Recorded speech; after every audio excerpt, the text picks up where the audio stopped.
In the gleaming conference room of EcoWrap Solutions Austin headquarters, a determined entrepreneur was about to face the most ironic moment of her career. What started as a routine celebration of her company's $50 million contract took a shocking turn when she came face to face with desperate family betrayal. Alexandra Catherine Reynolds wasn't your typical garage-based dreamer.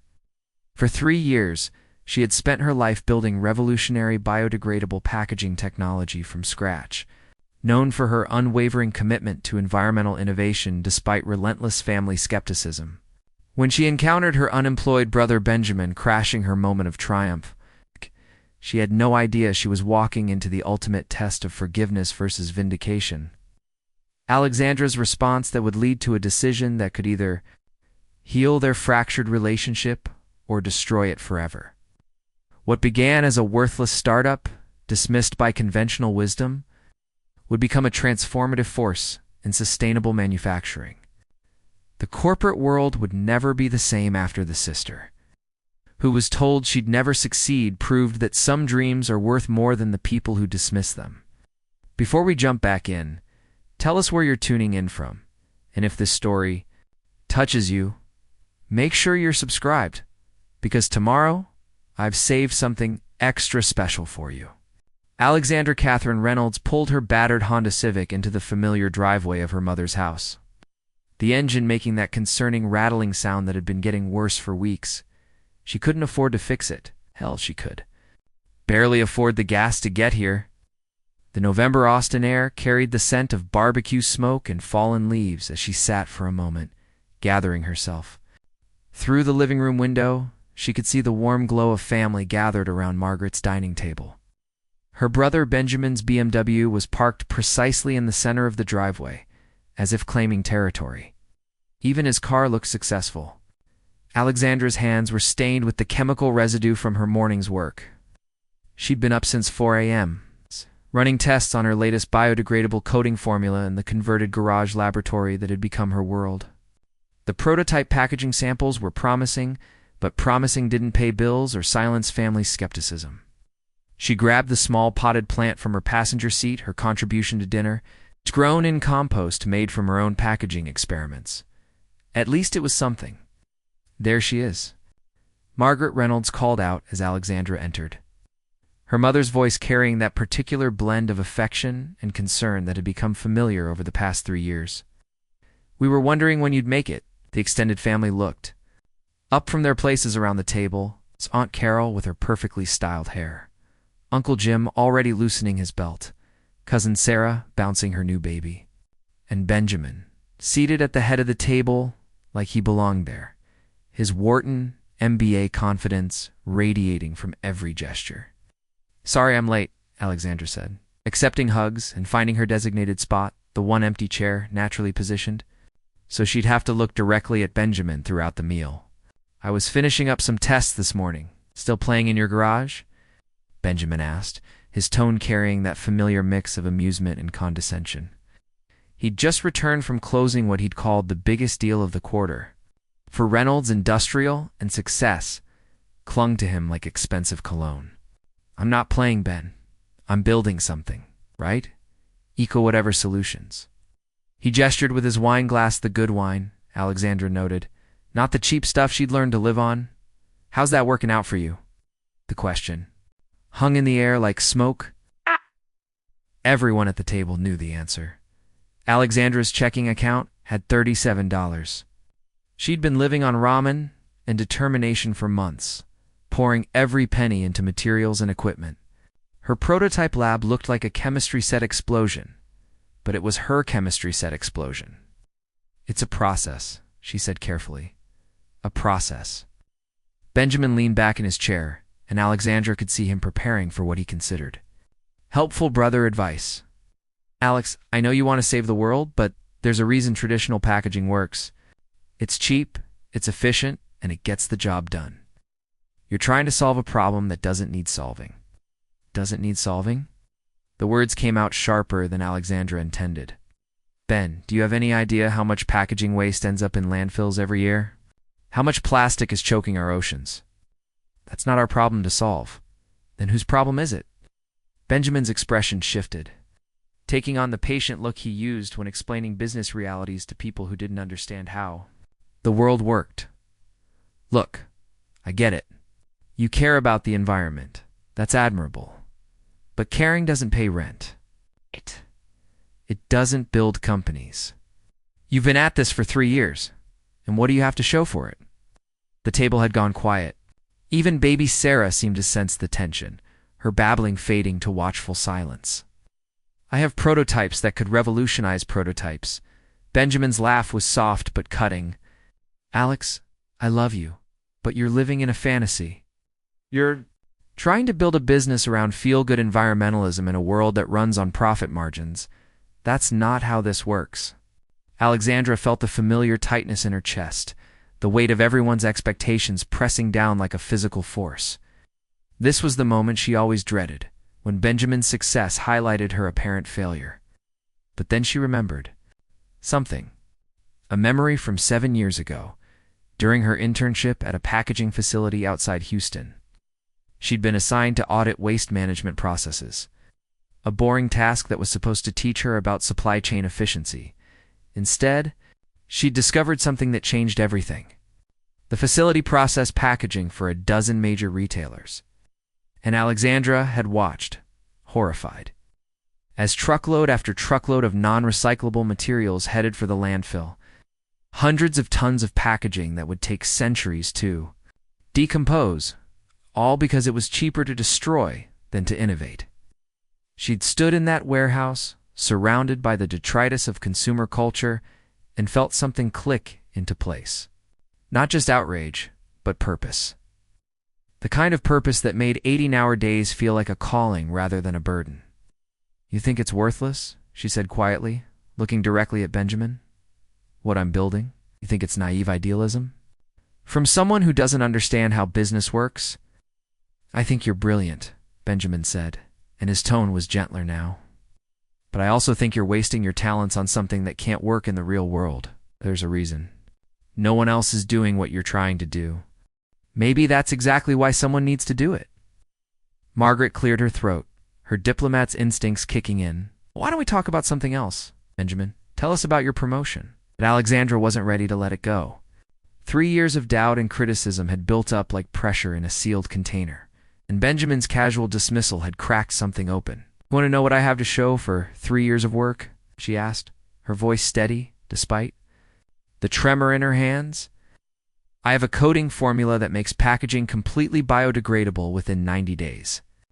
I have designs that maintain product integrity while eliminating petroleum-based plastics. I have something that could actually matter. Alexandra, Margaret said gently. Honey, we're all proud of what you're trying to do, are you? Alexandra looked around the table, seeing the mix of sympathy and skepticism in familiar faces. Because it feels like you're all waiting for me to give up and get a real job? That's not Margaret began. It's exactly what you're thinking. Alexandra stood up, her chair scraping against the hardwood floor. Ben gets promoted, and everyone celebrates. I developed technology that could help save the planet, and everyone worries about my rent. Because rent matters, Benjamin said, his voice rising slightly. Because financial stability matters. Because building something that actually works in the marketplace matters? And what if the marketplace is wrong? Then you go broke proving a point. The words hit like a slap. Alexandra could see in Benjamin's eyes that he immediately regretted saying it, but the damage was done. The table was silent, except for the soft ticking of Margaret's grandfather clock and the distant sound of a neighbor's dog barking. You're right, Alexandra said finally. I might go broke. Might fail completely. But at least I'll fail trying to build something that matters, instead of succeeding at something that doesn't. She walked toward the door, grabbing her jacket from the hall closet. Behind her, she could hear Margaret's voice, pleading for calm. For family harmony, for the kind of peace that came from avoiding difficult conversations. Alexandra, wait! Benjamin called out. She paused at the door, her hand on the handle. You know what, Ben? You're absolutely right about one thing. I need to prove this works in the marketplace. So that's exactly what I'm going to do. The door closed behind her with a soft click, leaving the warm glow of family dinner for the cold reality of her car's broken heater. As she drove away, Alexandra could see the dining room window in her rearview mirror. The family still gathered around the table, probably discussing her dramatic exit with the same mixture of concern and frustration they'd shown for years. But something had changed in that moment of confrontation. The doubt that had been eating at her for months had crystallized into something harder, more focused. Benjamin thought her work was worthless. Her family thought she was chasing impossible dreams. Fine, let them think that. Because Alexandra Catherine Reynolds was done seeking approval from people who couldn't see past their own limited definitions of success. She had work to do, and for the first time in months, she knew exactly where to start. Tomorrow, she would begin the process of finding someone who understood that the future wasn't built by people who accepted the status quo. Someone who recognized that the world's biggest problems required solutions that looked impossible right up until the moment they became inevitable. The rattling Honda carried her through the Austin streets toward home, toward her garage laboratory, toward the next chapter of proving that worthless dreams sometimes became priceless realities. The rattle of Alexandra's Honda grew louder as she pulled into her driveway 6 months later, but she barely noticed anymore. Her attention was focused on the email notification lighting up her phone screen, another rejection. This one from a packaging company in Seattle. The form letter thanked her for her innovative approach, while explaining they were pursuing other opportunities at this time. She sat in the darkness of her garage, now transformed into something that looked more like a legitimate laboratory than a storage space. LED lights illuminated workbenches covered with beakers, testing apparatus, and dozens of prototype packaging samples in various stages of decomposition. The air carried the earthy scent of her composting experiments and the sharper chemical, the smell of her coating solutions. Another no? Marcus Chen looked up from the microscope where he'd been examining fiber samples. At 30, Marcus possessed the kind of brilliant technical mind that had made him a senior software engineer at Dell before he'd walked away from a 6-figure salary to join Alexandra's uncertain venture. Pacific Northwest Packaging. Alexandra tossed her phone onto the workbench, where it landed next to a stack of similar rejection emails. They loved the environmental benefits but had concerns about cost scalability. Same story, different company. Same story, different company. She agreed, pulling on her lab coat. The coat had been her father's, saved from when Thomas Reynolds had briefly tried to start a chemical testing business in their garage 20 years ago. It was too big for her, but wearing it made her feel connected to something larger than her. Current failures? Marcus had been analyzing polymer breakdown rates when she'd arrived. His methodical approach to data collection, a perfect complement to her intuitive leaps of innovation. He'd found her through a networking event 6 months ago, approached her after she'd given a presentation about sustainable packaging to a mostly empty room. "Why'd you leave Dell?" she'd asked him that first night, suspicious of anyone willing to abandon security for her uncertain vision. "Because writing code for inventory management systems wasn't going to save the world," he'd answered simply. "And what you're doing might." Now working side by side in the converted garage, she understood what he'd meant. Marcus had the rare ability to see both the technical challenges and the larger implications of their work.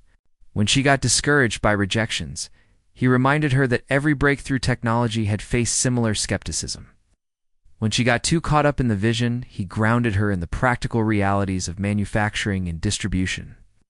"Show me the test results from yesterday," Alexandra said, settling into her work routine. Marcus pulled up the data on his laptop, and Alexandra felt that familiar surge of excitement despite the day's disappointment. Their latest coating formula had achieved complete biodegradation in 87 days under controlled conditions, while maintaining structural integrity that matched traditional plastic packaging. "The fiber matrix is holding better than we expected," Marcus explained, pointing to microscopic images of the material breakdown. "And the cost per unit is down 12% from last month's formula. Still too expensive for mass production, for now. Look at this progression." He scrolled through months of data, showing the steady improvement in both performance and cost effectiveness. "We're not just creating an alternative to plastic packaging, we're creating something better." Alexandra stared at the numbers, feeling the weight of possibility. This wasn't just about her anymore, or about proving Benjamin wrong. This was about fundamentally changing how products were packaged and shipped around the world. Her phone buzzed with a text from her mother. "Dinner Sunday?" "Benjamin has news about his promotion to VP." Of course he did. While Alexandra struggled to get meetings with mid-level procurement managers, Benjamin was climbing the corporate ladder at Reynolds Industrial. She'd heard from Margaret that he'd been promoted again, now overseeing operations for the company's entire Southwest division. Success seemed to follow him effortlessly, each achievement validating his approach to business and life. "You okay?" Marcus asked, noticing her distraction. "Just family stuff." Alexandra set the phone aside and focused on the work. She'd learned not to discuss Benjamin's career trajectory with Marcus, who had little patience for people who dismissed environmental innovation as impractical idealism. They worked in comfortable silence for an hour, testing new formulations and documenting results. This was Alexandra's favorite time, the deep focus of problem solving, the satisfaction of incremental progress, the sense that each small breakthrough brought them closer to something revolutionary. "I've been thinking about our market approach," Marcus said as he cleaned glassware. "We keep pitching to traditional packaging companies, but maybe we're targeting the wrong audience." "What do you mean?" "Think about companies that are already committed to sustainability initiatives. Retailers who are facing consumer pressure to reduce their environmental impact. They might be willing to pay a premium for packaging that aligns with their brand values." Alexandra paused in her note-taking. It was a simple insight, but it reframed everything they'd been doing. Instead of trying to compete on cost with companies invested in traditional materials, they could target businesses where environmental benefit was part of the value proposition. "That's brilliant," she said, already mentally scrolling through potential clients. Companies that market themselves as eco-friendly but still use conventional packaging because there wasn't a better alternative. Exactly. "We're not just selling packaging, we're selling brand alignment." They spent the next 2 hours researching companies with strong sustainability messaging, building a list of potential clients who might value innovation over cost optimization. The process felt different from their previous outreach efforts, more strategic and focused. As they worked, Alexandra found herself thinking about her father's various business attempts. Thomas Reynolds had been full of ideas, but had never found the right market timing or audience for his innovations. He'd been ahead of his time, she realized, trying to solve problems that people weren't ready to acknowledge. But times had changed. Consumer awareness of environmental issues was growing. Regulatory pressure was increasing. Companies were facing real consequences for unsustainable practices. Maybe this was their moment. "Look at this," Marcus said, pointing to his laptop. "Screen Green Cart, retail. They've made sustainability a core part of their brand strategy, but their packaging is still mostly traditional plastic." Alexandra leaned over to read the company's mission statement, feeling that familiar flutter of excitement that came with recognizing opportunity. Green Cart was a major regional retailer with over 200 stores across Texas, Oklahoma, and Louisiana. They'd built their brand around environmental responsibility and local sourcing. But their packaging told a different story. They're about to announce a major sustainability initiative, Marcus continued, scrolling through recent press releases. "Oh, something about becoming carbon neutral by 2025. That's impossible with their current packaging setup, unless they had access to truly biodegradable alternatives." Alexandra stared at the screen, her mind racing through possibilities. This wasn't just another potential client.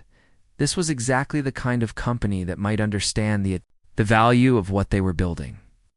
A company where environmental innovation wasn't just a cost center, but a competitive advantage. "We need to get a meeting with them," she said. "Their CEO is Robert Patterson. He's former military, worked his way up through retail operations. He's got a reputation for being tough but fair. What do we need to make this work?" Marcus pulled up their latest test results, cost projections, and manufacturing timelines. "We need a presentation that shows not just what our packaging can do, but how it solves their specific business problems, environmental benefit, brand alignment, and consumer appeal." Alexandra felt something shift inside her, the same sense of purpose she'd experienced during that long-ago internship. This was what she'd been building toward, not just creating better packaging, but finding the right partner who could help bring it to scale. How long do we have to prepare? Their sustainability announcement is scheduled for next month. If we can get a meeting before then we become part of their solution, instead of just another vendor trying to sell them something. They worked until 3 in the morning, crafting a presentation that told the story of EcoWrap Solutions, not as a struggling startup, but as an innovation partner, ready to help GreenCart achieve their sustainability goals. Alexandra felt the familiar exhaustion of long nights in the garage, but also something else, the electric anticipation that came with sensing breakthrough moments just ahead. As Marcus packed up his equipment, Alexandra remained at her workbench, staring at the prototype packages that represented 3 years of relentless effort. Tomorrow, she would begin the process of getting in front of Robert Patterson, of making the case that would either validate everything she'd been building or confirm Benjamin's assessment that she was chasing impossible dreams. But tonight, surrounded by the evidence of incremental progress and steady innovation, Alexandra Catherine Reynolds felt ready for the biggest pitch of her life. The elevator to GreenCart Retail's executive offices climbed steadily through the Dallas skyline, carrying Alexandra and Marcus toward what would either be vindication or devastation. Alexandra's hands were steady as she reviewed her presentation. Notes one final time, but she could feel her heart hammering against her ribs. "Just remember," Marcus said in a low voice, "we're not just pitching packaging, we're pitching their future." The elevator chimed and opened to the 32nd floor, revealing a reception area that radiated corporate prestige. Gleaming marble floors, sweeping views from floor-to-ceiling windows, and a receptionist with a smile so polished it seemed part of her job description. This was Benjamin's element. His Ivy League polish gave him instant credibility here. "Ms. Reynolds? Mr. Patterson will see you now," the conference room offered. A panoramic view of downtown Dallas, its glass walls likely costing more than Alexandra's yearly operating budget.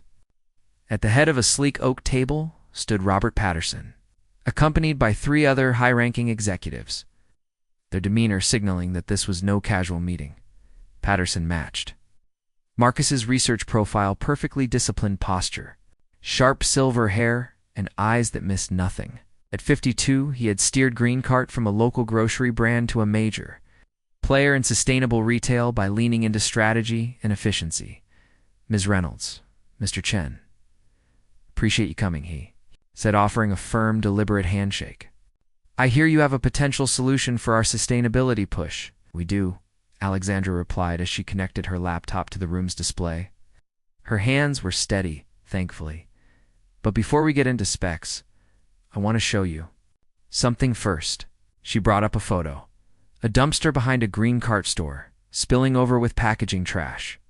"This was taken last Tuesday at your Memorial Drive location. That single day, roughly 400 pounds of waste. Multiply that by your 212 stores, and you're looking at nearly 85,000 pounds of packaging waste every day." Oh. The room fell silent. Robert's face remained unreadable, but his eyes were clearly working through the math. "Most of that waste will outlive us all," Alexandra added, advancing the slide. "But what if it didn't have to?" She began outlining EcoWrap Solutions, biodegradable technology, keeping the emphasis on numbers that mattered to executives' unit cost, savings on disposal, competitive edge, customer loyalty. Marcus jumped, and as they reached production logistics, "The coding process fits right into your current packaging systems. Very little retrofit required." Robert leaned forward. His interest had sparked. "What's the degradation timeline?" "Days in typical landfill conditions, 60 in commercial composting," Alexandra answered. "What's the cost difference?" The question she'd anticipated and prepared for. "Right now, it's about 18% higher than traditional plastic. But that gap shrinks at scale. That doesn't include disposal savings or added brand equity." The CFO frowned. 18% is a lot. We don't have much wiggle room in our margins." Alexandra nodded. "Understood. But research shows 63% of your target customers are willing to pay more for truly sustainable packaging." She clicked again, revealing supporting market data. Green Cart could be the first major chain to actually deliver on that promise. Anyone can claim sustainable packaging, the CFO pushed. What makes yours different? Anticipating this, Alexandra reached into her bag and pulled out two identical packages. This one's conventional plastic, she said, placing it on the table. This one's our product. Same look, same durability. But watch what happens after 30 days in controlled composting. She revealed samples from a decomposition test. The plastic was unchanged. The EcoWrap material was clearly breaking down. Structure compromised, it remains harmless. This isn't a marketing stunt, she said. It's real. It's proven. Robert studied the deteriorated sample, and it still protects products reliably. Minimum 6-month shelf life. Longer if stored properly. We've tested it across categories from electronics to perishables. Can you meet our volume demand? The question Alexandra had been waiting for, the tipping point. With your partnership, yes, she said confidently. We're not just offering packaging, we're offering a chance to redefine an industry. A silence settled, broken only by the soft hum of the HVAC. Alexandra could almost hear Robert running scenarios in his head, weighing risks and outcomes. What would you need from us? He asked. A commitment to minimum order volumes that allow us to scale up. Enough lead time for testing and rollout. How much volume? Alexandra took a breath.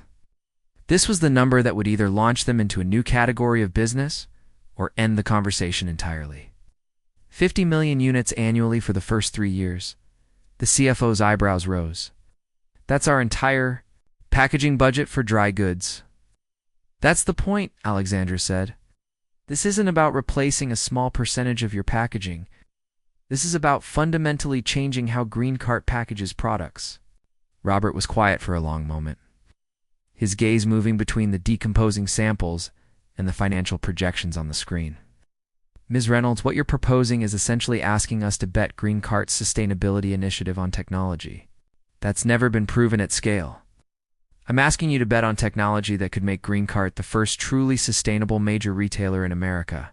And if it doesn't work, then you'll have the most advanced biodegradable packaging technology in the market and 3 years to refine it into something that does work. Robert stood up and walked to the window, looking out at the Dallas skyline. When he turned back, his expression was unreadable. I'm going to be direct with you. What you're showing us is impressive, but it's also risky. Changing our entire packaging infrastructure based on startup technology could be a costly mistake. Alexandra felt the familiar weight of skepticism, the same doubt she'd faced at every family gathering and client meeting. Different this time, she had proof. Mr. Patterson, 3 years ago, my brother told me that what I was building was worthless, that I was trying to solve problems that didn't need solving, that the marketplace would never accept alternatives. 2. Traditional packaging. She clicked to her final slide. A simple question. What if the marketplace is waiting for someone to lead? Every revolutionary technology looks risky until the moment it becomes essential. The question isn't whether sustainable packaging will become industry standard, whether Green Cart wants to be the company that makes it standard. Robert returned to his seat, his decision-making process almost visible in his careful consideration of options. Here's what I'm prepared to offer, he said finally. A 6-month pilot program with 5 stores, limited product categories, and comprehensive performance tracking. If the results justify expansion, we'll discuss larger commitments. It wasn't the full contract Alexandra had hoped for, but it was something more valuable: validation. Proof that EcoWrap Solutions could work in real-world conditions with real customers and real business pressures. We'll need detailed implementation timelines and cost projections, Robert continued.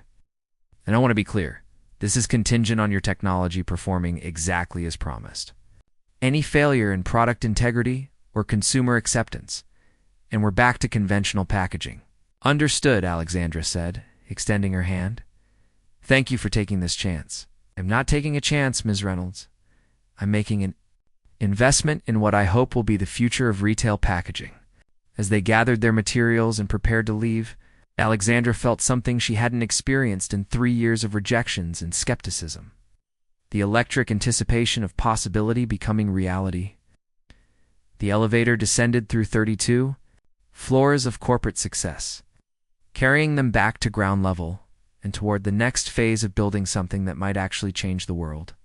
3 months after the green cart meeting, Alexandra stood in the center of what used to be her garage. It's now expanded into the adjacent storage unit and transformed into something resembling an actual business operation. The space hummed with activity packaging, prototypes being tested, supply chain logistics being mapped, and the constant ping of emails from potential suppliers and regulatory consultants.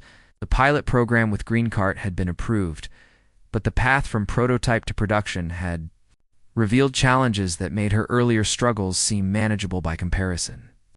Scaling biodegradable packaging from garage lab quantities to retail-ready volumes required expertise, capital, and infrastructure that EcoWrap Solutions didn't currently possess. "The fiber sourcing is going to be our biggest bottleneck," Marcus said, looking up from a spreadsheet that tracked their material requirements. "Our current supplier can handle maybe 10% of what we'll need for even the limited pilot." Alexandra reviewed the numbers, feeling the familiar tension between ambition and reality. Success was creating its own problems that required solutions she'd never had to consider during her years of garage-based experimentation. What about the Tennessee facility Jennifer found? Jennifer Morrison had joined them too, weeks earlier as head of operations, bringing 15 years of manufacturing experience and a network of contacts that had already proved invaluable. At 34, she possessed the kind of practical expertise that complemented Alexandra's innovation and Marcus's technical skills. "They can handle our volume, but they want guarantees about long-term contracts and liability insurance," Jennifer said from her makeshift desk near the window. "We're talking about a 6-figure commitment before we produce our first commercial unit." The money conversation. Alexandra had been dreading it for weeks, but the pilot program's requirements made it unavoidable. EcoWrap Solutions needed capital not just for materials and manufacturing, but for the kind of quality assurance and regulatory compliance that major retailers demanded. Her phone buzzed with a text from her mother. "Benjamin's promotion celebration. Dinner Sunday. Hope you can make it." VP of Operations at Reynolds Industrial. Margaret had been excited when she'd shared the news, and Alexandra had managed appropriate congratulations while privately calculating that. Benjamin now earned more in a month than EcoWrap Solutions had generated in its entire existence. Irony wasn't lost on her. While she struggled to find capital for biodegradable packaging, Benjamin was overseeing the production of traditional plastic packaging that generated millions in annual revenue. His success was built on exactly the kind of thinking she was trying to replace.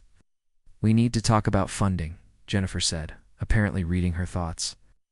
"The Green Cart pilot is a huge opportunity, but it's also going to cost more than we currently have." "How much more?" Jennifer consulted her notes. "Conservatively, $250,000 to handle the pilot properly. That includes materials, manufacturing setup, quality testing, and regulatory compliance." Alexandra stared at the number, feeling the weight of impossible mathematics.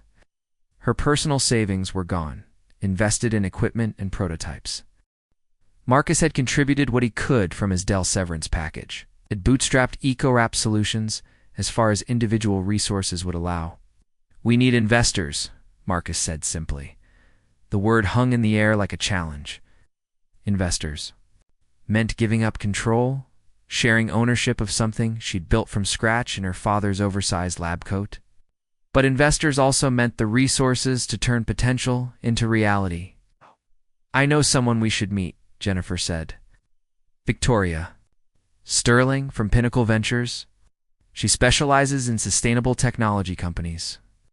Alexandra had heard of Victoria Sterling, former CEO, turned venture capitalist with a reputation for identifying breakthrough technologies before they became obvious.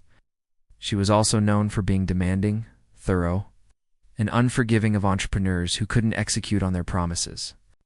"What makes you think she'd be interested in packaging?" "Because she's looking for companies that can create fundamental market shifts, not just incremental improvements. And because what we're building could transform an entire industry." That afternoon, They spent 3 hours preparing for what Jennifer called the most important pitch of our lives. Victoria Sterling had agreed to a meeting, but her calendar was booked for 6 weeks. 6 weeks to refine their business model, strengthen their financial projections, and prepare for the kind of scrutiny that could either launch EcoWrap Solutions into its next phase or expose the weaknesses that Benjamin had been predicting for. 3 years. The preparation process was simultaneously exhilarating and terrifying. Jennifer's questions forced them to think beyond their current pilot program toward 5-year growth projections and international expansion possibilities. Marcus's technical expertise had to be translated into language that emphasized market opportunity rather than scientific innovation. And Alexandra found herself grappling with leadership decisions she'd never had to make. How much of the company was she willing to give up for the capital they needed? What were the non-negotiable elements of their mission versus the aspects that could be modified for commercial success? The key is demonstrating that we're not just another environmental startup with good intentions, Jennifer explained as they worked through their presentation. We need to show that sustainable packaging is becoming a competitive necessity, not just a nice-to-have feature. They worked late into the evening, the expanded garage space illuminated by LED panels that cast harsh shadows across their planning materials. Alexandra felt the familiar satisfaction of problem-solving mixed with anxiety. About stakes that had grown beyond anything she'd originally imagined, her phone rang just after midnight. Alex, I hope I'm not calling too late. It's fine, what's up? I heard through Mom that you got some kind of pilot program with a retailer. That's actually pretty impressive. The admission surprised her. Benjamin rarely acknowledged her business progress, and when he did, it was usually with qualifications about the challenges ahead rather than recognition of achievements accomplished. Thanks, it's a start. I also heard you're looking for investors. Alexandra felt a familiar wariness. Benjamin's sudden interest in her funding situation seemed odd, especially given his consistent skepticism about EcoWrap Solutions' viability. Where did you hear that, Mom? Mentioned it? Look, I know we don't always agree about business strategy, but I wanted to offer some advice about dealing with venture capitalists. Advice? They're going to ask hard questions about scalability, market penetration, and competitive advantages. Make sure you have solid answers that go beyond environmental benefits. It was good advice, and Alexandra found herself surprised by Benjamin's willingness to offer it. His tone was different from their usual conversations, less dismissive, more genuinely concerned about her success. Thanks, Ben. I appreciate that.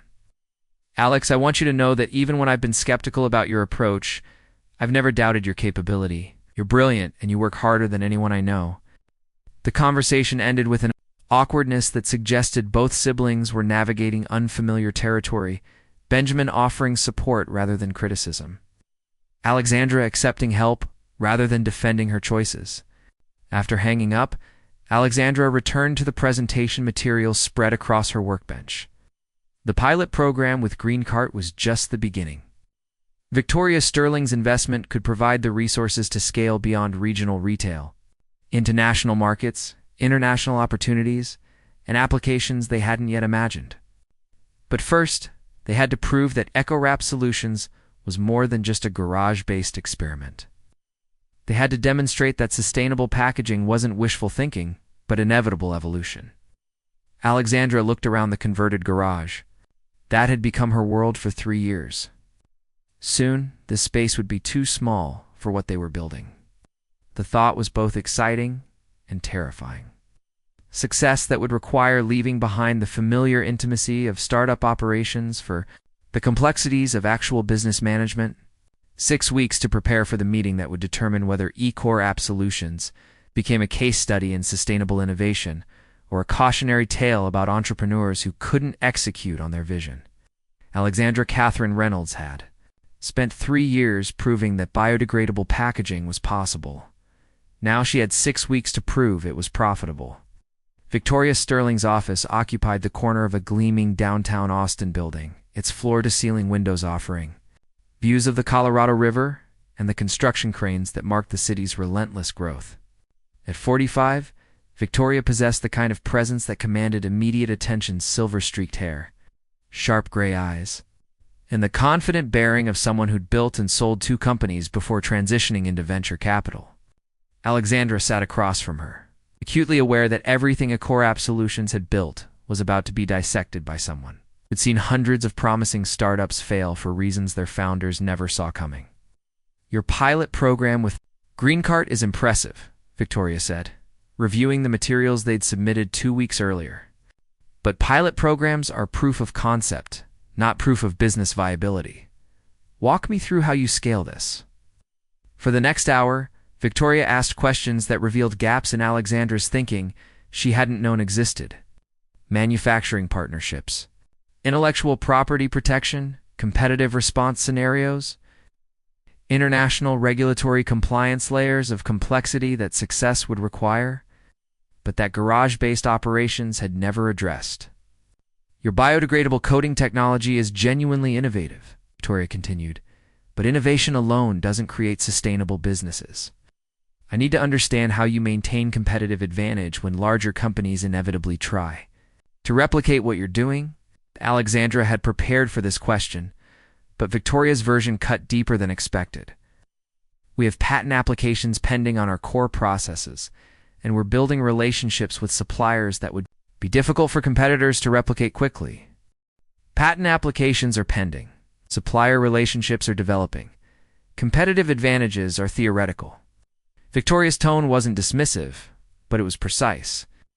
What I'm hearing is potential, not protection. Marcus jumped in with technical specifications that supported their patent claims, while Jennifer outlined the manufacturing partnerships that could create supply chain advantages. But Alexandra could see Victoria processing not just their answers but the dynamics between team members, the depth of their preparation, the resilience of their planning. Let's talk about money, Victoria said finally. You're asking for $2 million?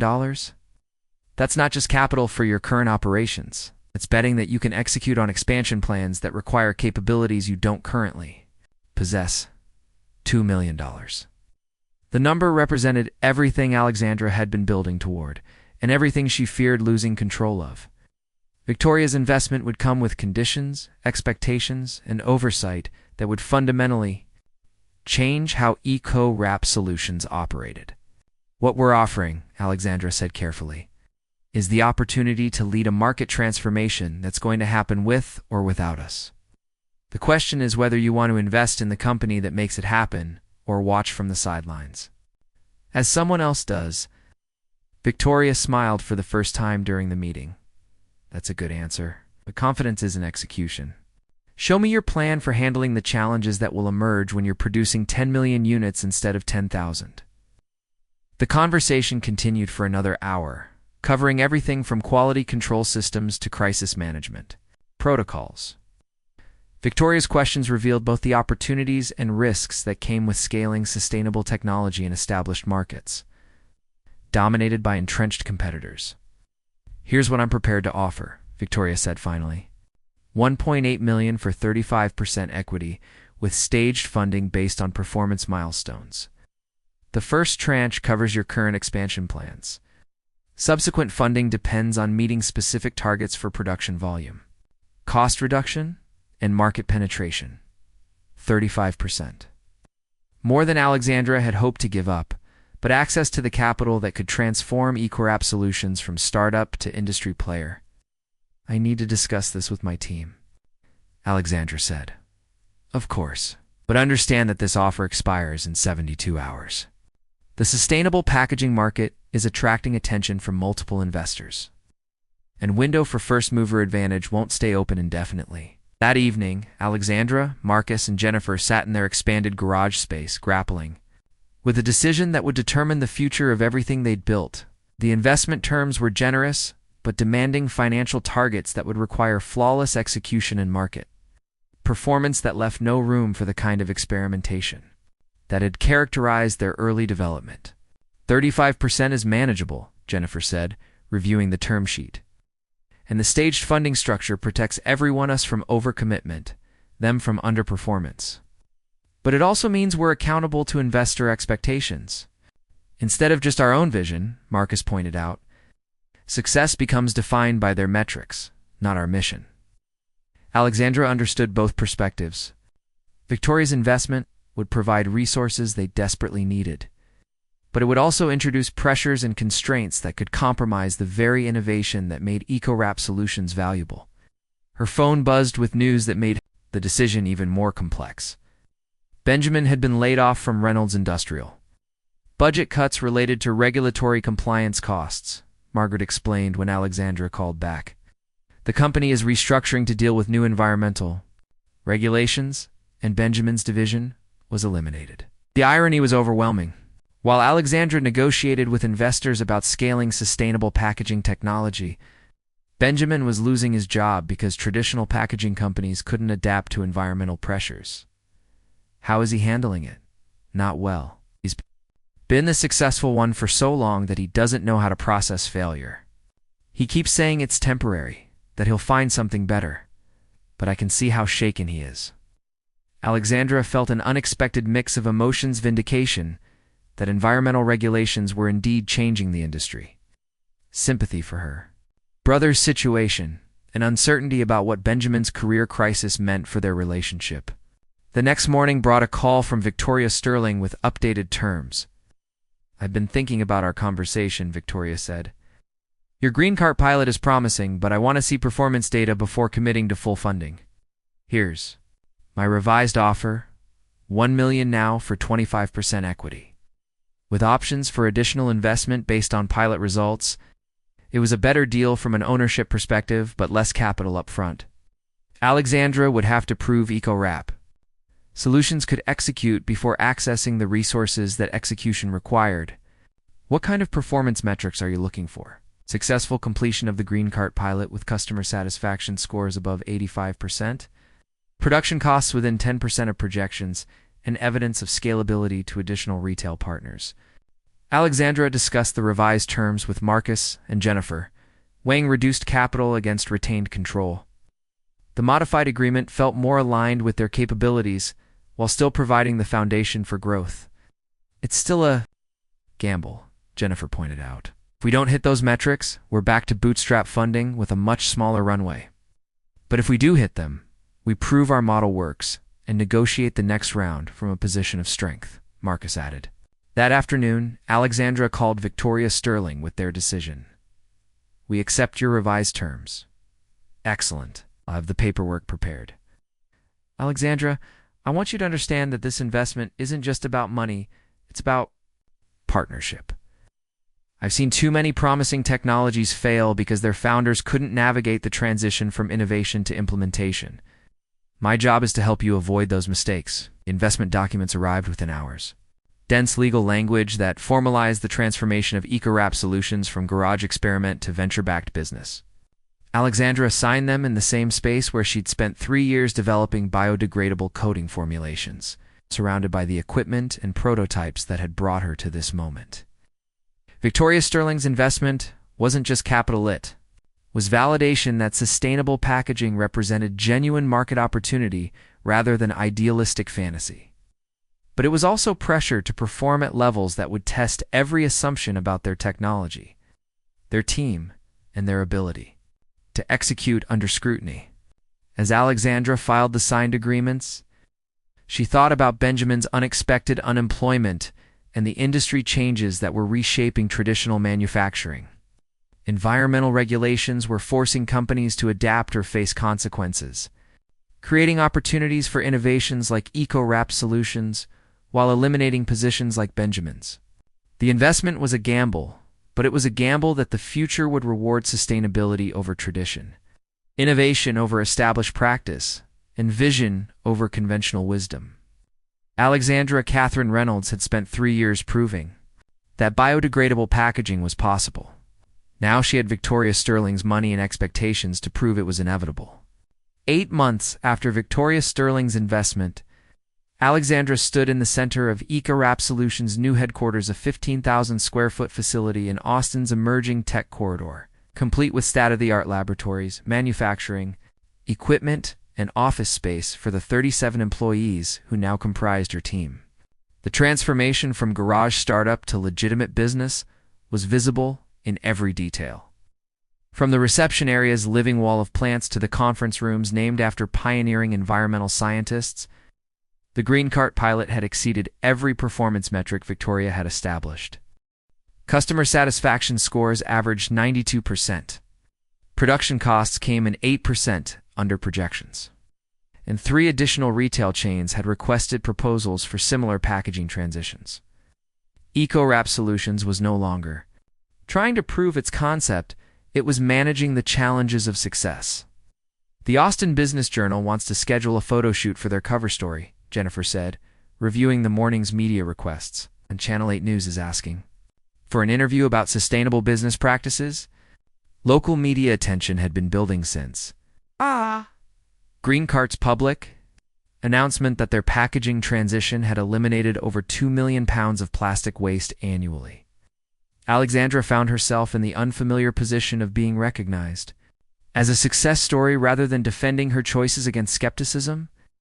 But success created its own complexities, managing growth while maintaining the environmental mission that had inspired. EcoWrap Solutions required constant balance between commercial opportunities and founding principles. Every new client brought revenue and validation, but also pressure to optimize for profit margins that could compromise sustainability goals. Her phone buzzed with a text from her mother. Haven't heard from Benjamin in weeks. He's struggling with the job search. Maybe you could call him. Benjamin's unemployment had stretched from temporary setback to extended crisis. 6 months of interviews had yielded offers that represented significant steps backward from his previous position, lower titles, reduced responsibilities, salary cuts that reflected an industry in transition. Traditional manufacturing expertise was becoming less valuable as environmental regulations reshaped market demands. Alexandra hadn't spoken to her brother since a brief, awkward conversation about his layoff. She'd offered sympathy and suggested that his operations experience might translate to other industries. But Benjamin had seemed unable to accept that his career trajectory might require fundamental changes rather than just finding the right. Maybe we should talk about hiring additional operations staff, Marcus suggested, as they reviewed production schedules. The volume increases are putting strain on our current team. They were good problems to have, but they were still problems. Success required capabilities that startup mentality hadn't prepared them for human resources management. Supply chain optimization, regulatory compliance across multiple states. Alexandra found herself spending more time on business operations than on the innovation that had originally motivated her work. The irony wasn't lost on her. As EcoWrap Solutions grew, she was becoming more like Benjamin, focused on operational efficiency, cost management, and strategic planning rather than hands-on problem solving. Success was transforming her into the kind of business leader she'd once viewed with skepticism. That afternoon brought an unexpected encounter that crystallized the changes in their respective situations. Alexandra was leaving a coffee shop near EcoWrap Solutions headquarters when she spotted a familiar figure at a corner table. Benjamin, hunched over a laptop with what looked like job search material spread around him. He looked different. The confident posture that had always defined him was gone, replaced by the slumped shoulders of someone carrying weight he wasn't used to bearing. His usual expensive suits had been replaced by business casual that looked worn around the edges. Even his BMW was nowhere to be seen. She glimpsed him getting out of an older sedan that suggested downsized circumstances. Their eyes met across the coffee shop, and for a moment neither sibling moved. Then Benjamin raised his hand in a tentative wave, and Alexandra found herself walking toward his table, despite the complicated emotions his presence triggered. "Hey, Alex." His voice carried none of its usual authority. "I heard about your success with the retail contracts. That's really impressive. Thanks." She gestured to the empty chair across from him. "Mind if I sit?" "Of course." Up close, Benjamin looked exhausted in a way that went beyond lack of sleep. His laptop screen showed multiple job search websites, and she could see printed resumes stacked beside his coffee cup. The golden child who'd always found success, effortless, was discovering what struggle actually felt like. "How's the job search going?" she asked, immediately regretting the question's potential to sound condescending. "It's challenging." Benjamin's laugh was hollow. "Apparently my skill set is less transferable than I thought." Environmental Regulations have changed the industry faster than most companies adapted, and traditional manufacturing experience isn't as valuable as it used to be. I'm sorry, Ben. I know how much your career meant to you. It means present tense. He straightened slightly, some of his old determination flickering back. This is temporary. I just need to find the right fit. But Alexandra could see doubt. Behind the confident words, Benjamin was facing the same market realities that had created opportunities for EcoWrap Solutions' demand for sustainable alternatives was eliminating positions dedicated to traditional approaches. Have you considered pivoting to sustainability-focused companies? She asked carefully. Your operations expertise could be valuable in the right context. You mean companies like yours? The question hung between them, loaded with 3 years of family conflict and competing definitions of success. Alexandra realized that Benjamin wasn't just making conversation, he was fishing for possibilities, exploring whether the sister he'd dismissed might now represent his best opportunity. For professional recovery, companies that need experienced operations managers who understand both traditional manufacturing and regulatory compliance challenges, she said diplomatically. Benjamin was quiet for a moment, processing implications. Alex, can I ask you something? When you were starting EcoWrap Solutions, when everyone was telling you it wouldn't work, how did you keep going? The question surprised her with its vulnerability.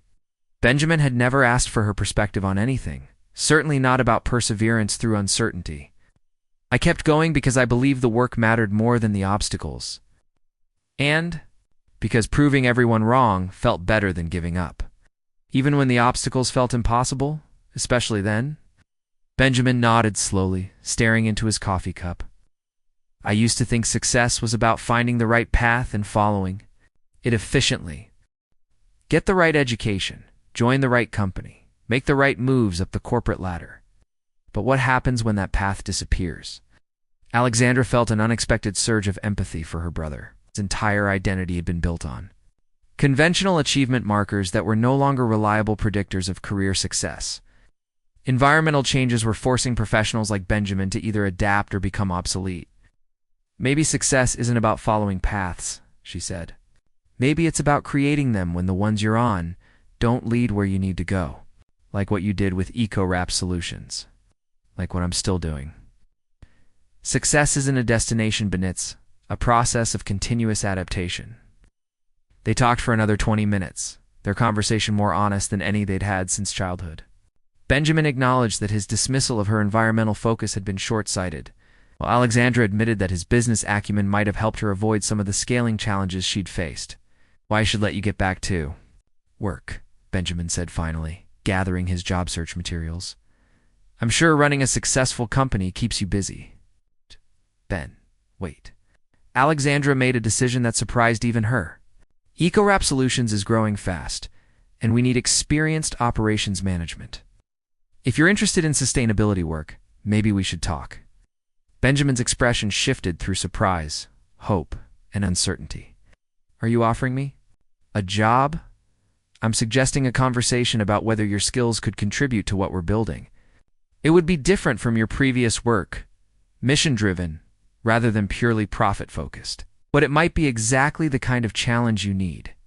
I'd like that conversation.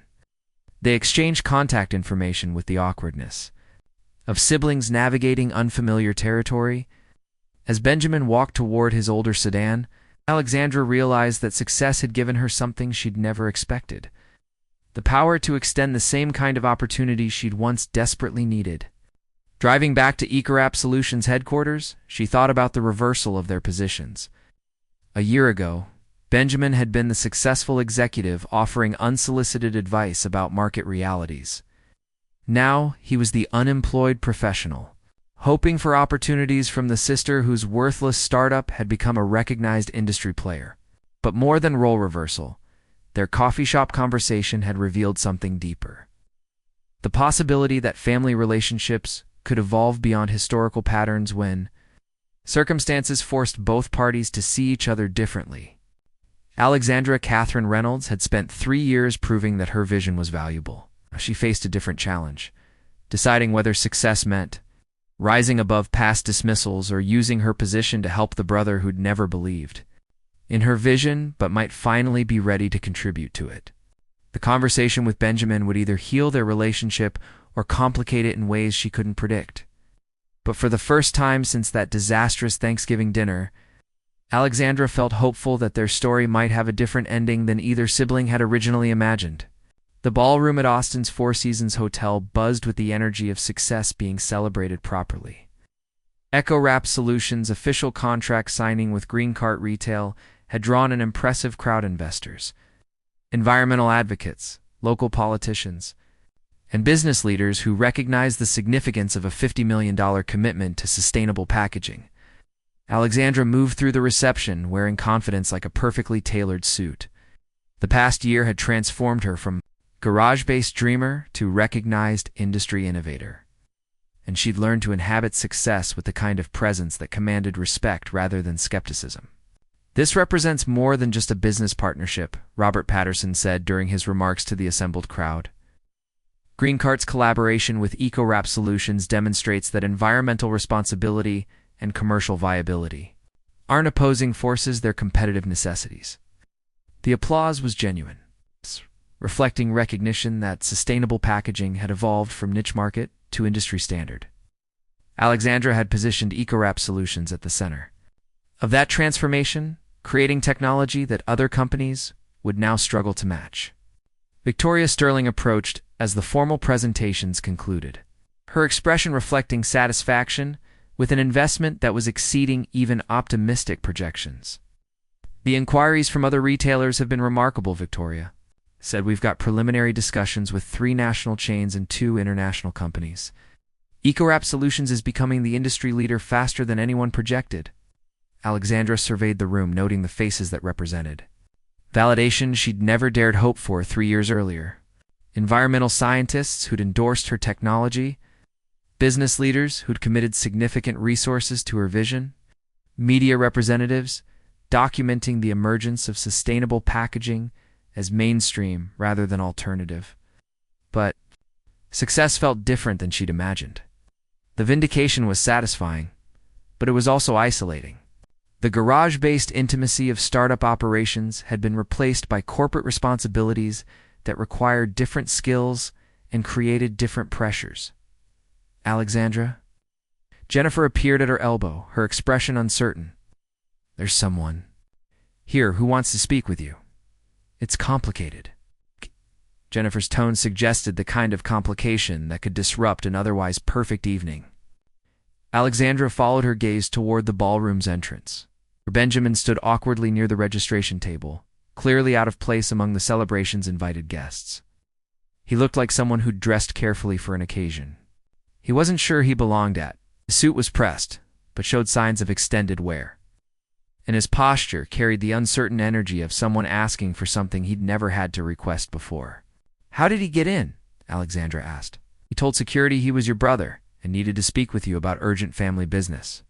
I wasn't sure whether to have him escorted out or no. It's fine. I'll handle it." Alexandra approached Benjamin with the measured pace of someone who'd learned to control situations rather than be controlled by them.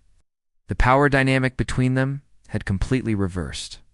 She was now the successful executive, while he was the supplicant seeking favor. "Ben, this is unexpected. I know I shouldn't be here uninvited, but I needed to talk to you, and you haven't returned my calls." His voice carried desperation beneath attempts at dignity. Alexandra realized that her brother who'd spent years dismissing her work as worthless was now desperate enough to crash her moment of triumph, because he saw her success as his potential salvation. "This isn't really the time or place for family discussions. Alex, please, 5 minutes. That's all I'm asking." The ballroom's conversations seemed to pause as people noticed the tension between Alexandra and the uninvited guest. She could see Victoria Sterling watching with interest, Robert Patterson looking concerned about potential disruption, various attendees processing the drama playing out during what should have been a straightforward celebration. "Hello." "Me," Alexandra said finally, leading Benjamin toward a quieter corner of the room, where their conversation wouldn't become entertainment for the assembled crowd. "I lost my apartment," Benjamin said, once they were relatively private. "Unemployment ran out, savings are gone, and I haven't found anything that pays enough to cover basic expenses. I'm staying at Mom's house, sleeping in my old bedroom like I'm 16 again. The admission clearly cost him significant pride. Benjamin had built his identity around financial success and professional achievement. Acknowledging failure felt like admitting that everything he'd believed about himself and his capabilities had been wrong. I'm sorry to hear that, Ben. The job market has been difficult for a lot of people. It's not just difficult, it's changed. The skills that made me successful aren't valuable anymore. Environmental regulations have eliminated most of the positions I'm qualified for, and the companies that are adapting want experience I don't have. Alexandra could see where this conversation was heading. She let Benjamin work toward his request rather than rushing the process. He needed to say it himself, to acknowledge explicitly what his presence at her celebration implied. I know I haven't been supportive of your work. I know I called it worthless, said you were chasing impossible dreams, told you the marketplace would never accept what you were building. You did say those things? I was wrong. It's not just about the technology or the market opportunity. I was wrong about you. You saw something that I couldn't see, and you had the courage to build it despite everyone telling you it wouldn't work. The apology was genuine. But Alexandra could sense it building toward something more specific than general acknowledgement of past mistakes. What do you need, Ben? I need a job. I need the chance to contribute to something meaningful instead of just surviving until the next unemployment check.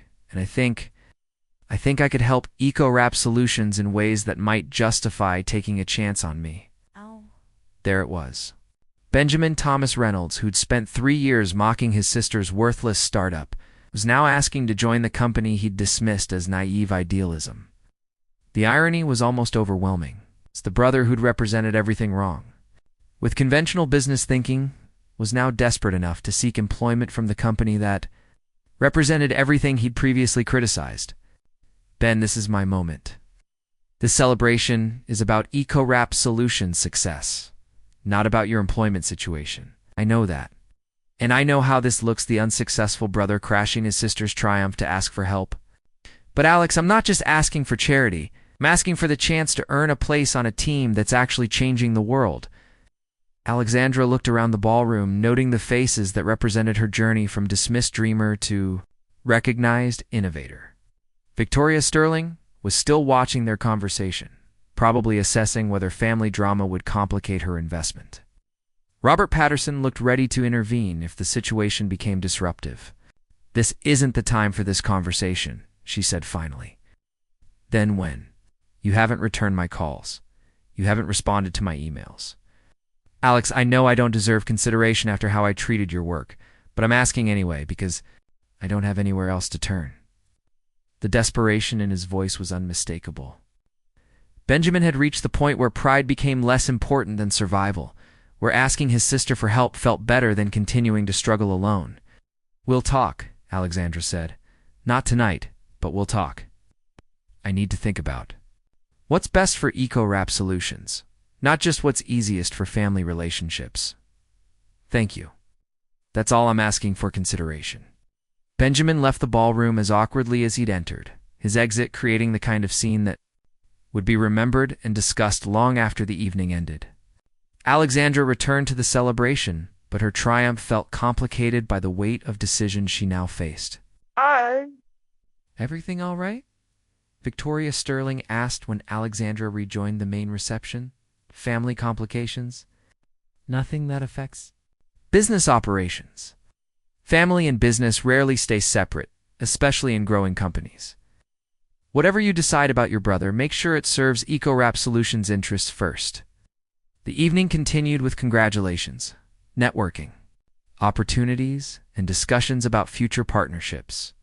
But Alexandra's attention kept drifting to the decision she now faced. Whether hiring Benjamin would strengthen her company or compromise it, whether forgiveness served better than vindication, and what she owed the brother who'd never believed in her until desperation made her success his only option. EcoWrap Solutions had proved that sustainable packaging was commercially viable. Now Alexandra faced a different challenge, deciding whether success meant rising above past dismissals or using her position to help the family member who'd contributed to the very doubts she'd had to overcome. The celebration continued around her. But Alexandra Catherine Reynolds was already planning the conversation that would determine whether her relationship with Benjamin could be rebuilt on new foundations or would remain defined by the dismissals and disappointments that had shaped their dynamic for 3 years. 3 days after the contract celebration, Alexandra sat in EcoWrap Solutions' main conference room with Marcus, Jennifer, and Victoria, facing the kind of decision that would test everything she'd learned about leadership, family, and the intersection of personal and professional judgment. Hiring family members is almost always complicated, Jennifer said, reviewing the notes from their previous discussions. But Benjamin's operations experience could genuinely benefit our scaling challenges. Assuming he can adapt to our mission-driven culture. The question isn't whether he's qualified, Marcus added. The question is whether we can trust him to support rather than undermine what we've built.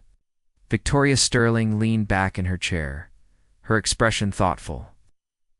I've seen family hires work brilliantly and fail spectacularly.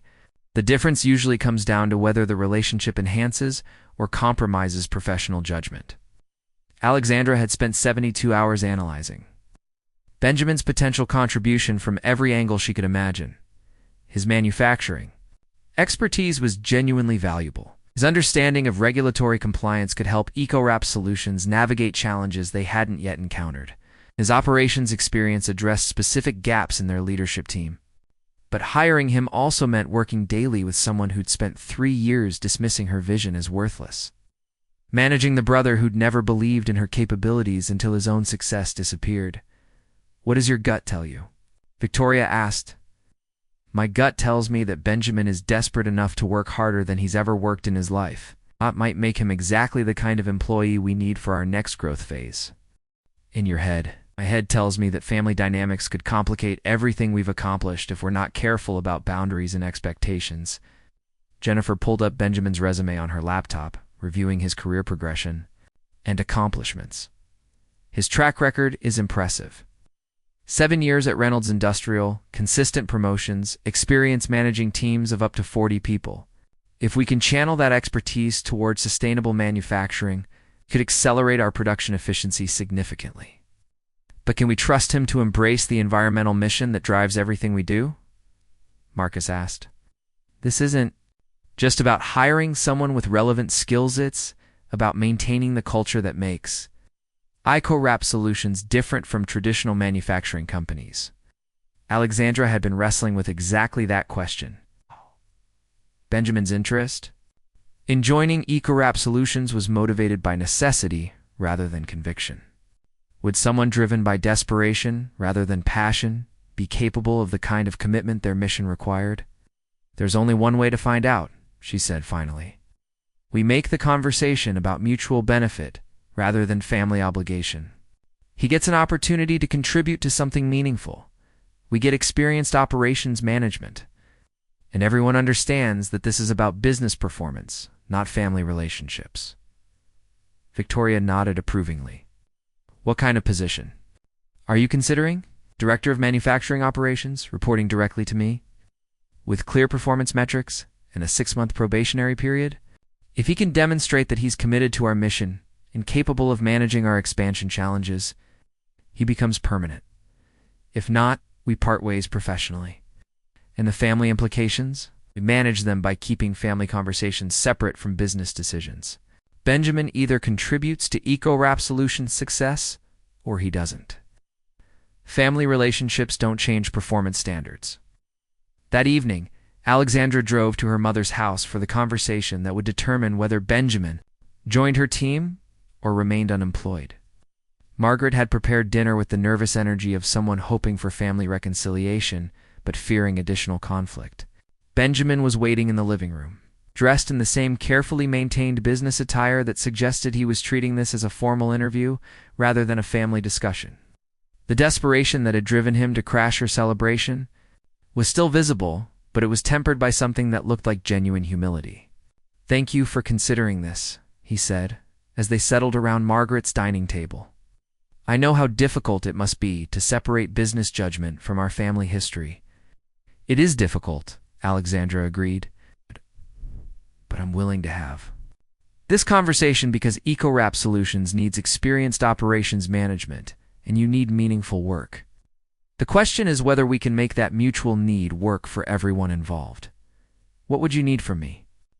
Alexandra had prepared for this question, thinking through not just job responsibilities, but the fundamental changes Benjamin would need to make in how he approached work and relationships. I'd need you to genuinely embrace sustainable manufacturing. As more than just current market demand, environmental responsibility isn't a trend we're following. It's the core principle that guides every decision we make. Can you commit to that? Benjamin was quiet for a moment, considering implications. 3 years ago, I would have said environmental concerns were secondary to business efficiency. But watching my industry get disrupted by regulations, I didn't. Coming taught me that sustainability isn't optional anymore. It's competitive necessity. That's not the same as believing in it. No, it's not. But Alex, I've spent the past 6 months watching companies that ignored environmental pressures struggle or fail, while companies like yours succeed. I may not have started with your conviction, but I've learned to respect what you saw before the rest of us. It was an honest answer, more honest than Alexandra had expected. Benjamin wasn't claiming conversion to environmentalism, but he was acknowledging that his previous dismissal had been short-sighted. What would you bring to EcoWrap Solutions that we can't get from other candidates? Experience managing complex manufacturing operations, understanding of regulatory compliance challenges, and knowledge of how traditional companies think about operational efficiency.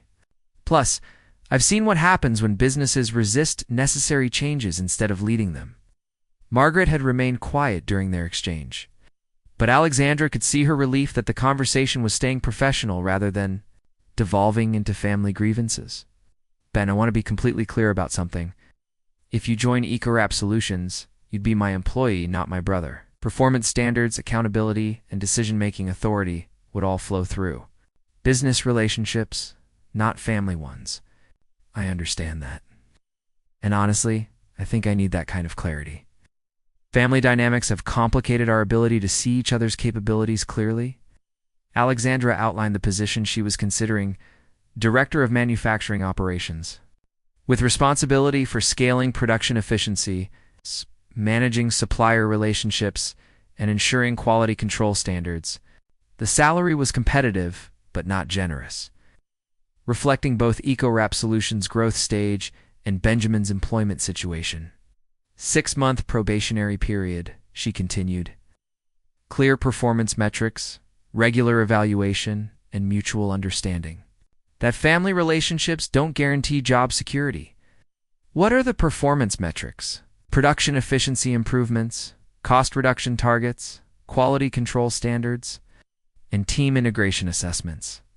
Plus, demonstrable commitment to our environmental mission through decision-making that prioritizes sustainability alongside profitability. Benjamin nodded slowly, processing the terms. It's not charity. It's not charity. It's a business. Opportunity that could benefit both of us if we manage it properly. Then I accept, assuming you're making the offer. Alexandra looked across the table at her brother. Seeing someone who'd been fundamentally changed by failure in ways that success had never accomplished. The arrogant executive who'd dismissed her work as worthless had been replaced by someone who understood that career security was an illusion and that meaningful work might matter more than conventional achievement. I'm making the offer. Director of Manufacturing Operations, 6-month probationary period starting Monday. Margaret's smile was the first genuine happiness Alexandra had seen from her mother in months. The family dinner that had once showcased their conflicts was becoming the setting for potential reconciliation based on mutual professional benefit, rather than obligation or sympathy. There's one more thing, Alexandra said. This arrangement succeeds only if we both commit to making it work. I need you to support EcoWrap Solutions' mission genuinely, not just professionally. Me to treat you as a valued team member rather than as family charity case. Agreed. Then, welcome to EcoWrap Solutions. Ben, let's see if we can build something together that's better than what either of us could accomplish alone. The handshake across Margaret's dining table was both professional agreement and family reconciliation, marking the beginning of a relationship that would test whether shared Purpose could overcome historical dismissals and competing definitions of success. Alexandra Catherine Reynolds had spent 3 years proving her vision was valuable. Now she faced the challenge of discovering whether family relationships could be rebuilt on foundations of mutual respect rather than just shared DNA. Benjamin's first day at EcoWrap Solutions began at 7 a.m. in Alexandra's office, where she outlined expectations with the business-like precision of someone who'd learned to separate personal relationships from professional requirements. Manufacturing efficiency is currently our biggest constraint, she explained, pulling up production data on her laptop. We're meeting demand, but barely, and our cost per unit needs to decrease by 15% to maintain competitive pricing. As we scale, Benjamin reviewed the numbers with the focused attention of someone grateful for meaningful work after months of unemployment. His manufacturing expertise was immediately apparent as he identified bottlenecks and inefficiencies that startup operations had accepted as necessary growing pains. Your supplier relationships are costing you approximately 8% in unnecessary expenses, he said, analyzing their procurement data. And your quality control processes are duplicating efforts that could be streamlined without compromising standards. Can you fix those problems? I can fix them. And the question is whether your team will accept changes suggested by the boss's brother. It was a fair concern. EcoWrap Solutions had developed its culture organically with employees who'd joined because they believed in the environmental mission and trusted Alexandra's leadership. Benjamin's arrival represented potential disruption of dynamics that had taken months to establish. That's your first challenge, Alexandra said. Earn credibility through results rather than expecting it because of family connections.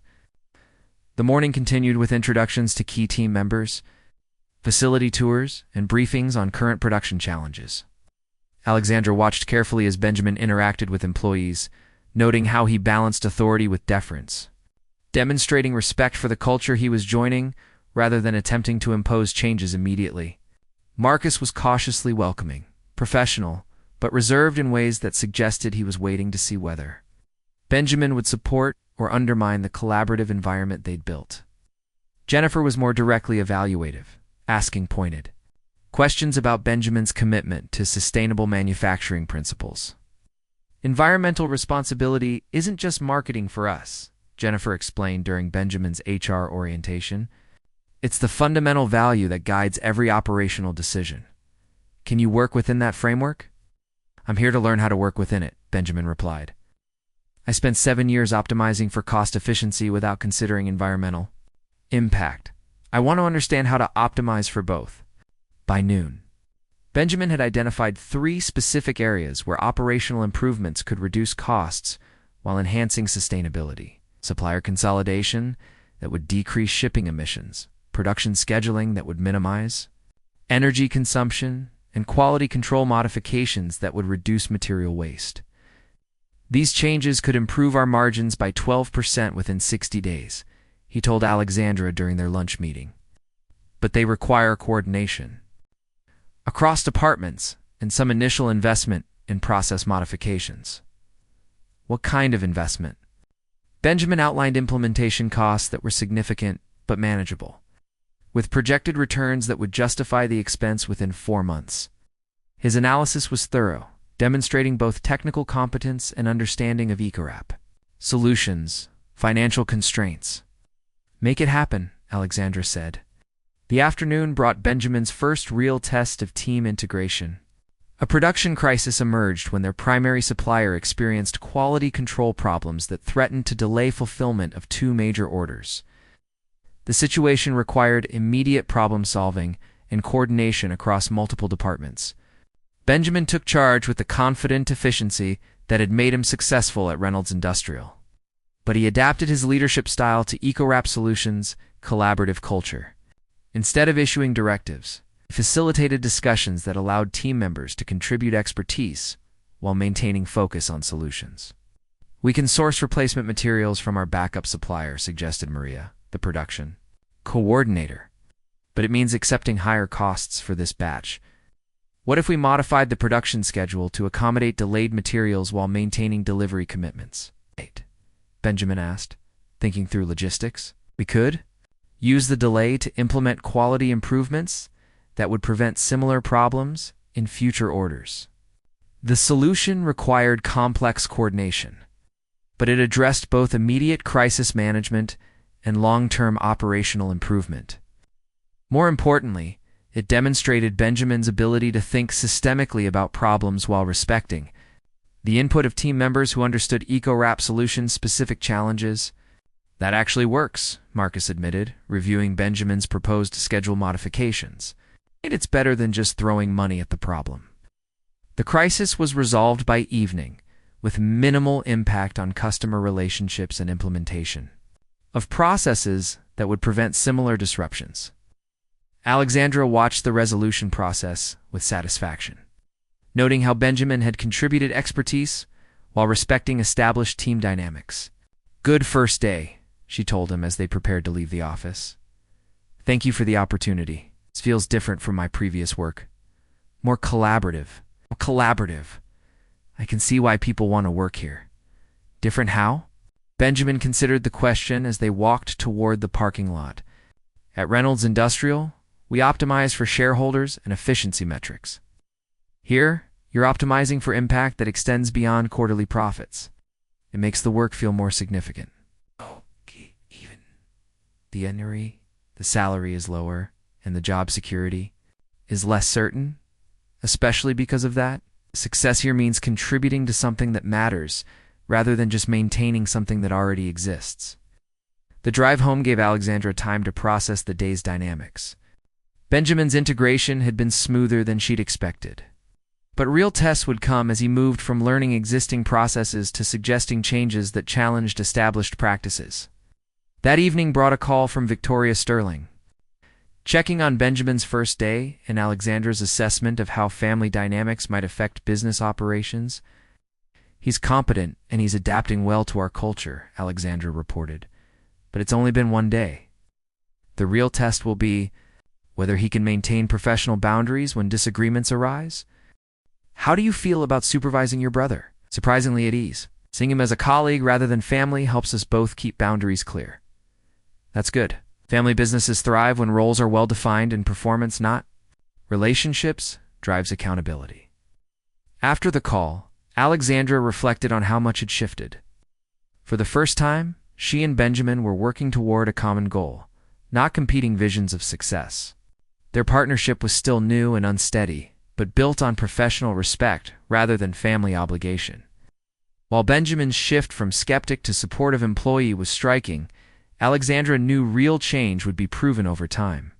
Sustained contributions to EcoWrap Solutions' mission, not just a good first impression, would determine if he truly belonged. The garage where she once worked, alone on biodegradable packaging, had become a full office, now filled with energy and teamwork. Seeing Benjamin in that environment, not as the high-powered executive who once dismissed her dream, but as someone who now valued meaningful work, was surreal. Whether his change was lasting remained to be seen. But the first day gave Alexandra hope that family bonds could be repaired through shared purpose and respect. Alexandra had spent years proving her idea had value. Now, she faced a new test. Was success more fulfilling when shared with the brother who had finally come to understand its worth? 1 year later, Alexandra stood at the podium of the Austin Tech Awards before a crowd of over 1,000 entrepreneurs, business leaders, and environmental advocates. In just 12 months, EcoWrap Solutions had grown from a regional startup into a national leader. With partnerships across 15 states and growing international interest. 18 months ago, my brother told me my startup was worthless, she said confidently, not out of cruelty, but because he truly believed sustainable packaging couldn't survive in a profit-driven world. The audience listened closely, knowing this was more than just a business story. It was a story of persistence. Today, EcoWrap Solutions employs 73 people, has eliminated over 15 million pounds of plastic annually, and is helping to make eco-friendly packaging the norm, not the exception. But the most important transformation wasn't in our numbers. It was realizing that success means creating space for others to contribute to something meaningful. In the crowd sat Benjamin beside their Mother Margaret and Alexandra's leadership team, Marcus, Jennifer, and Victoria. His growth mirrored the company's, from job-seeking sibling to director of manufacturing operations, whose contributions had significantly improved efficiency and scalability. He had exceeded every performance benchmark and become a respected team member, even among those who had doubted him early on. The brother who once dismissed my work is now one of our most valuable team members, Alexandra said, locking eyes with him. Not because he's family, but because he embraced a new definition of success, one built on purpose, not just profit. The past year had tested both their professional collaboration and evolving family dynamic. Rapid growth, new markets, and constant innovation challenged them daily, but it also gave them the chance to move from rivalry to real partnership. Alexandra's vision led the way, and Benjamin's operational skill helped scale it. Our story proves that innovation flourishes when people are willing to question old assumptions, persist through doubt, and remain open to perspectives they once rejected. Applause filled the room in affirmation that eco-driven businesses could succeed not just ethically, but competitively. Later that evening, the team gathered at a top Austin restaurant. Over dinner, they celebrated years of hard work and the validation of their mission. Conversation flowed as longer just coworkers, but a true team. "We're going global," Victoria said, reviewing plans for the European expansion. "What capabilities will we need?" Benjamin asked, now thinking like a strategist. "Regulatory knowledge, international logistics, and local partnerships," Victoria replied. Alexandra listened, proud not just of the business they'd built, but of the people they'd become. "I'd like to propose a toast," Benjamin said, lifting his glass. "To Alexandra for believing in a dream no one else saw, and for letting us be part of making it real." "To the team who made it possible," Alexandra answered. "Vision starts the journey, but execution changes the world." Laughter and warmth filled the table. Around her sat the people who'd helped turn her solitary vision into a thriving, purpose-driven, compassionate person, contributing a vital piece. Then Margaret, with quiet pride, asked, "What's next for EcoWrap?" "Global expansion, new technology, industry leadership," Alexandra replied. "But just as importantly, preserving the values that got us here, and for you," Benjamin added. She paused, thinking of the journey from being dismissed to leading. "Change? Personally? I want to keep building something that matters." EcoWrap isn't just about packaging. It's about showing that profit and purpose can go hand in hand. As the evening wound down, Benjamin pulled Alexandra aside. "Working here has been the most meaningful experience of my career. Not just because it saved me, but because it showed me what real success looks like, being part of something bigger than yourself." "Thank you, Ben," she said, "for growing and for proving that people can change if they're willing to." "And I'm proud of you," he replied. "It's not just for the business, but for who you've become." Before we jump back in, tell us where you're tuning in from, and if this story touches you, make sure you're subscribed, because tomorrow I've saved something extra special for you.